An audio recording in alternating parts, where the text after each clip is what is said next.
Comme Erev Shabbat, Chayei Sarah, Tafshin Pei, on voit dans la Gemara de Masechet Yuma Daf Kafret que Avraham Avinu, il dit comme ça, Me'olam lo paska yeshiva mehem.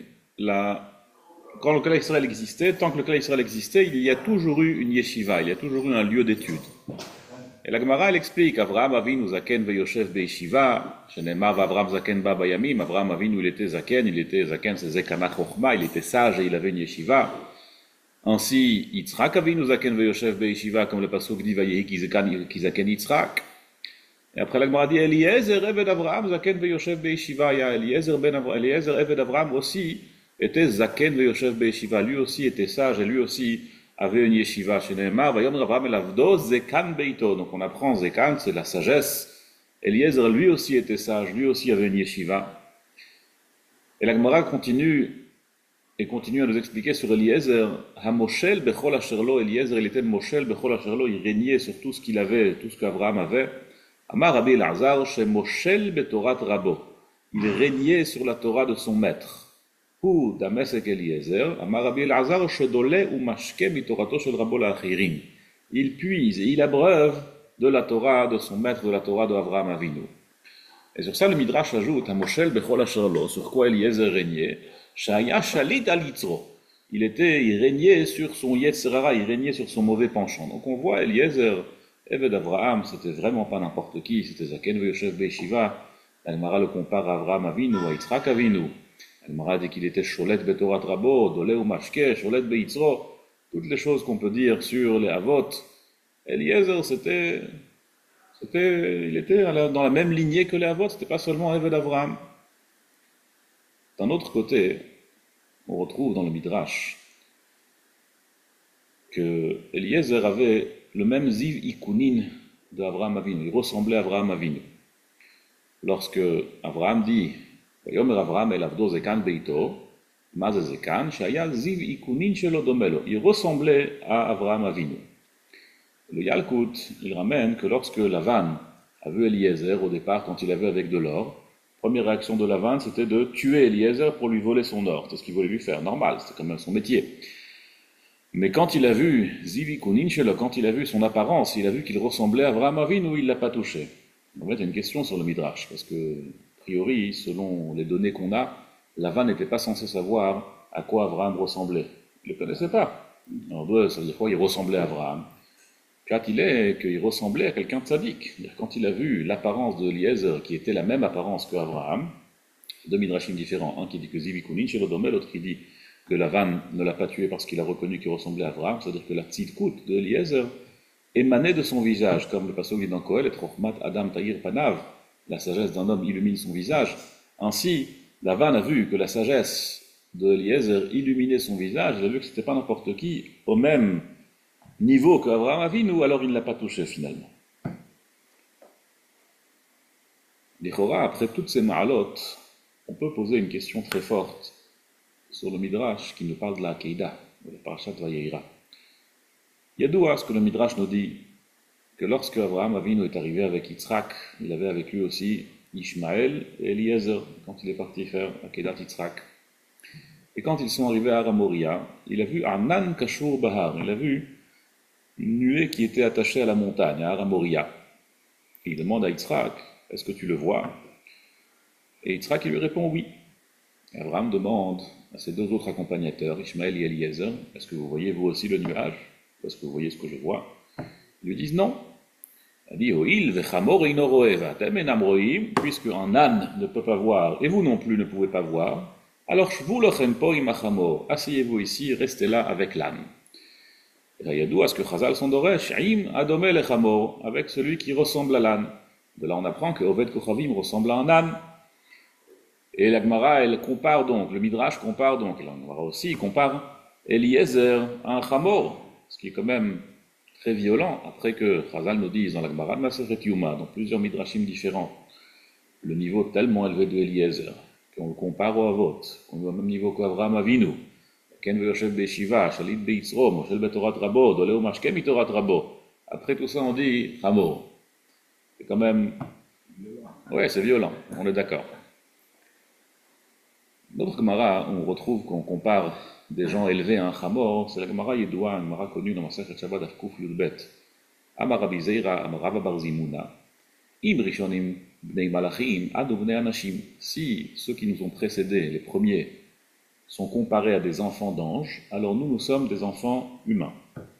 Et si les Rishonim, si les premiers étaient Bnei Anashim, c'était juste des humains, alors nous sommes quoi? Anu Kechamorim, nous sommes des ânes. Et là, il ajoute une phrase, ne pensez pas que ce sont des ânes surclassés. Non. Velo Kechamoro shel Rabbi Hanina ben Dosa, pas comme l'âne de Rabbi Hanina ben Dosa qui a refusé de manger des choses interdites, ou de Rabbi Pinchas ben Yair. Et la Kishar Chamorim, ce sont des ânes très simples, des ânes sans aucune classe. Ça, c'est notre niveau, si les Rishonim Bnei Malachim. Et là aussi, il faut comprendre, c'est quoi cette comparaison? Pourquoi Rava bar Zimuna se dégrade tellement, ou dégrade tellement sa génération? Si eux, c'est des ânes, alors Bichlal, nous, qu'est-ce qu'on peut dire? Mais ça, c'est pas la question. La question, elle est, quelle est cette comparaison de dire que eux, ce sont des hommes, nous sommes des ânes? Et là, encore une fois, le Midrash dit que Eliezer, c'était un chamor, Ishmaël, c'était un chamor.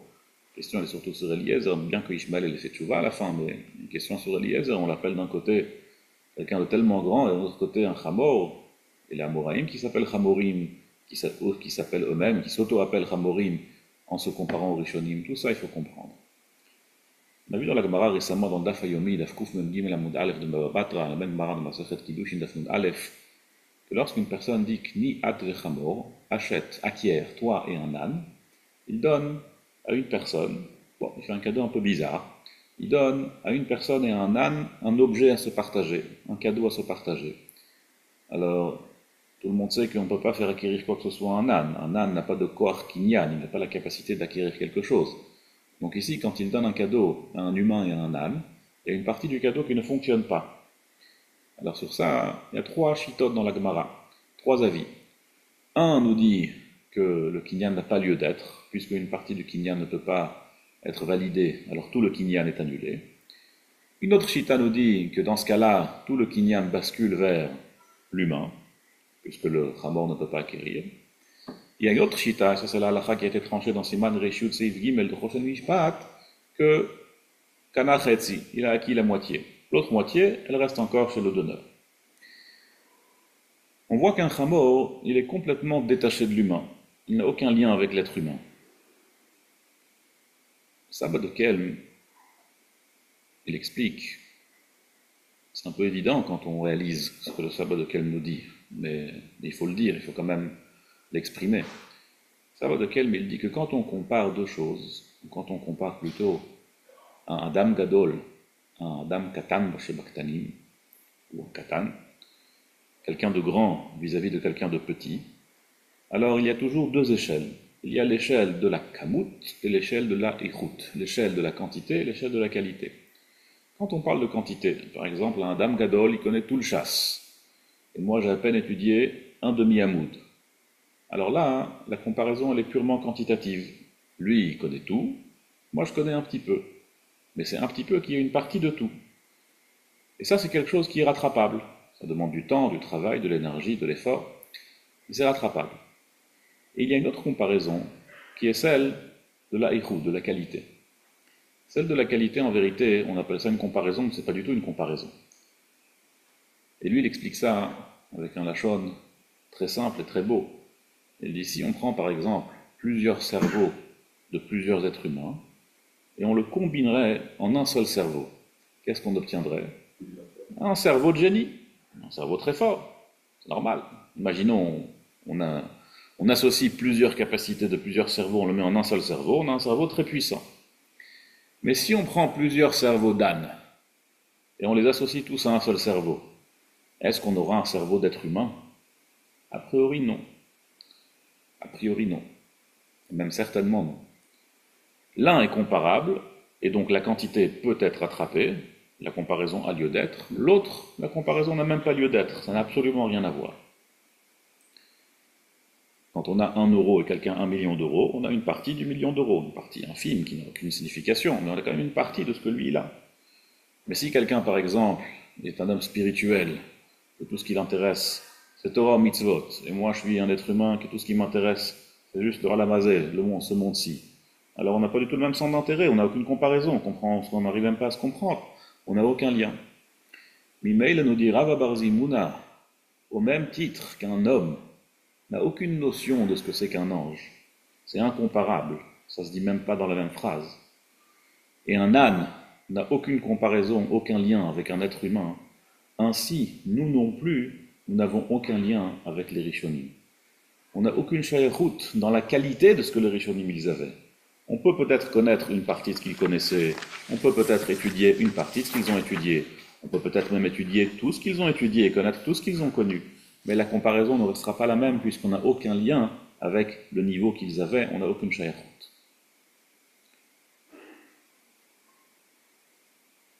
Lorsque Eliezer est envoyé par Abraham pour chercher Rivka, Eliezer lui dit peut-être que la fille ne voudra pas venir avec moi dans ce pays. Et est-ce que je ramènerai ton fils vers le pays d'où tu es sorti? Et le Midrash Rabba nous explique que Eliezer il avait quelque chose derrière la tête quand il lui a demandé ça. Qu'est-ce qu'il avait derrière la tête? Il dit le Midrash, Pasuk dans Oshéa, Kenan beyadom moznei mirma la'ashok ahev. Kenan, Eliezer était un descendant de Kenan, il a dans ses mains un poids, une balance, mirma, de fausserie, de tromperie, la'ashok ahev, pour tromper quelqu'un d'aimer. Nous dit le Midrash Kenan c'est Eliezer. Eliezer, il avait dans ses mains une balance de tromperie pour tromper Abraham, pour tromper Yitzhak.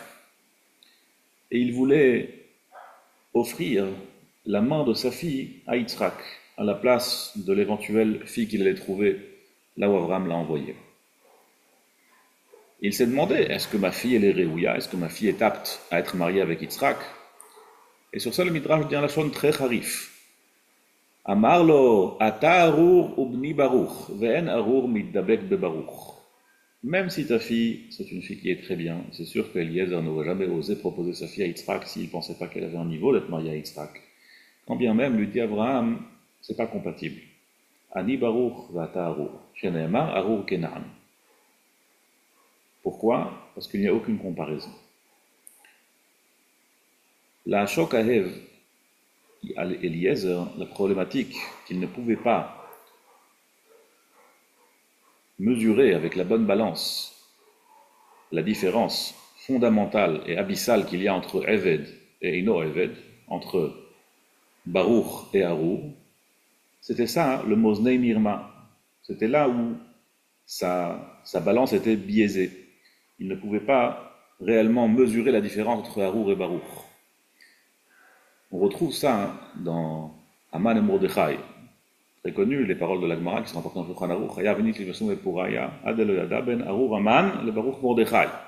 À Purim, il faut se saouler jusqu'à ce qu'on ne sache plus la différence entre Arur Aman et Baruch Mordechai. Alors, beaucoup de choses ont été dites sur ça. Qu'est-ce que ça veut dire que je ne me rappelle plus, que je n'arrive plus à discerner la différence entre Arur Aman et Baruch Mordechai? On retrouve cette même notion que Haman, Ariyadoua, parce que la Gemara nous raconte que Haman s'était vendu en tant qu'esclave à Mordechai. Quand il était dans le désert, qu'il n'avait pas quoi boire, il avait écrit sur sa chaussure qu'il se vend à Mordechai, et c'est grâce à cela que Mordechai pouvait se permettre de ne pas se prosterner devant Haman. C'est ce qui a causé toute l'histoire. Et lorsqu'on ne reconnaît pas la différence qu'il y a entre Arur Haman et Baruch Mordechai à Kavana, il y a ici en vérité une finesse. Parce que comparer Haman à Mordechai, c'est facile. L'un est un tzaddik, l'autre un rachat. Mais de savoir comparer qu'il n'y a aucune comparaison, que l'un est Arur, l'autre est Baruch, qui ne jouent même pas dans la même cour, qui ne sont même pas dans la même ligue, ça c'est déjà une finesse. Donc il faut voir un peu, pour ne plus reconnaître cette finesse, qu'il n'y a aucune shayachut, qu'il n'y a aucun lien bichlal entre un Eved et un Rav, entre un Adon et un Eved, qu'il n'y a aucune shayachut entre un Arur et un Baruch, et ça c'est Chaya v'inish livasum et adel yada ben Arur Haman le Baruch Mordechai. Ça c'est une parenthèse. Mais la grande question, évidemment, qu'il faut comprendre, c'est qu'est-ce que Eliezer a fait pour avoir ce mérite, entre double guillemets, pour être appelé Arur, pour être appelé Eved, alors qu'il avait un niveau tellement élevé qui était comparable à Abraham. La Gemara dans Masachet Kiddushin nous dit qu'il ibne Israël avadim, Kiddushin chavbet amudbet. Avadayhem velo avadim la avadim. Les Bnei Israël, ils sont à moi, dit Akadosh Baruch Hu. Ce sont mes esclaves, ce ne sont pas les esclaves d'esclaves. la base pour être un Eved Hashem, c'est de ne pas être Eved d'autre chose. Alors, il y a Eved, Kipshuto, Eved, comme sa simplicité, sa simple explication, comme Eliezer Eved Avraham. Mais Baruch Hashem, aujourd'hui, il y a beaucoup de Avadim. On peut être esclave de beaucoup de choses. On peut être esclave de son téléphone, on peut être esclave de son travail, on peut être esclave de ses ta'avot. Lo Alman Israël, Baruch Hashem, ça ne manque pas différents maîtres pour lesquels on peut être esclave.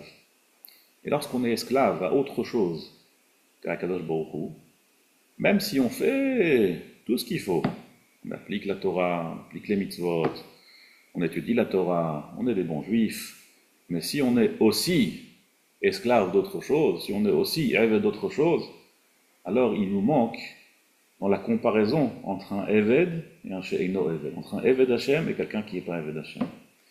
Lui qui se souvient, mon père Zatzal, pour lui le meilleur compliment qu'il pouvait donner sur quelqu'un, c'était de dire c'est un Oved Hashem. Quelqu'un qui sert Hashem, quelqu'un qui est un vrai Eved Hashem. Ça c'est la différence entre un Eved Hashem et un Eino Eved Hashem. Comme le fameux passage nous dit dans Malachi, Veshavtem uritem ben tzadik la racha, ben Oved Elokim la asher lo avado. Vous verrez la différence entre un racha et un tzadik, et la différence entre celui qui l'a servi et celui qui ne l'a pas servi, celui qui était Eved et celui qui n'était pas Eved. On va voir tout de suite ce que la Gemara dans Masechet Chagiga elle dit sur ça.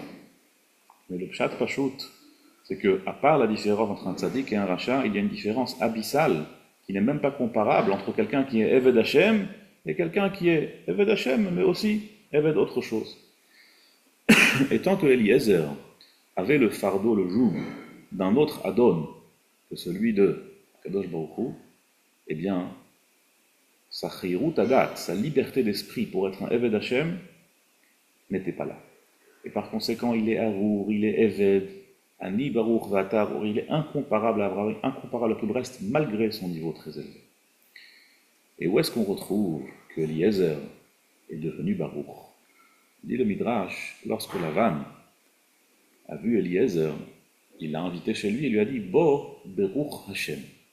Dit le Midrash, Bishar Sheshimesh Eliezer et Adono Be'emuna, et Avraham Be'emuna, puisque Eliezer a servi Avraham Be'emuna, il a retrouvé un statut, ou il a trouvé pour la première fois un statut de Baruch. C'est devenu depuis Arour, c'est devenu un Baruch.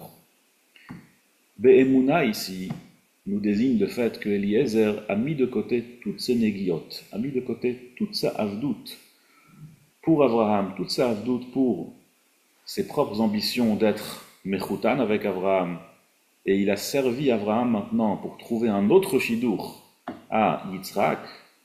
Ce sacrifice, ce travail que Eliezer a fait, a changé complètement son statut de Arour à Baruch, de Eved à Eliezer ben Eved Avraham, à Eliezer d'Amesek Eliezer, Moshel Beitzro, Doleu Mashke, Moshel Betorat Rabo, et tous les compliments que Chazal nous donne sur Eliezer, qui nous désigne son niveau qui était comparable à celui d'Avraham Avinu. Et le plus grand pélé, le plus grand étonnement, c'est que quand est-ce que Eliezer est devenu Baruch? Le jour même où Avraham l'a appelé Arour. Rashi nous explique que Eliezer est arrivé vers Lavan le jour où Avraham l'a envoyé.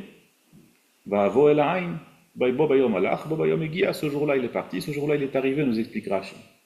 Et ce jour-là où Avraham a refusé le shidur avec la fille de Eliezer, parce qu'il a dit Ani Baruch Vata Arour, ce jour-là, Lavan l'appelle comment? Bo Beruch Hashem. C'est bon, il a changé de statut le jour même.